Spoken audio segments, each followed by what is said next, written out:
Voici à présent la deuxième méthode. Pour la deuxième méthode, j'ai besoin des deux aiguilles. Donc, de la même manière que je tenais l'aiguille de gauche dans la première méthode, c'est la même méthode, la même façon de tenir pour la deuxième méthode. Avec la deuxième aiguille, je vais aller piquer dans la maille afin de croiser les deux aiguilles.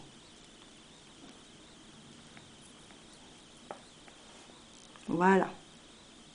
Ensuite, je prends le fil le plus long et je vais venir passer le fil entre ces deux aiguilles de cette manière. Une fois que c'est fait, je fais glisser l'aiguille de droite de manière à venir former une petite boucle comme ceci. Il ne nous reste plus qu'à venir mettre cette nouvelle boucle sur l'aiguille de gauche et tirer. Je recommence. Je viens piquer l'aiguille dans la maille nouvellement formée.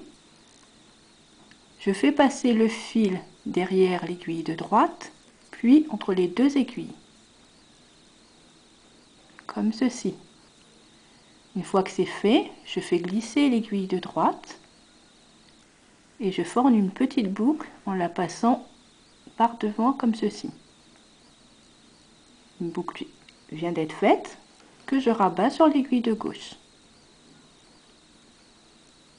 Une dernière fois, je pique, je fais passer le fil derrière la maille de droite, puis entre les deux aiguilles.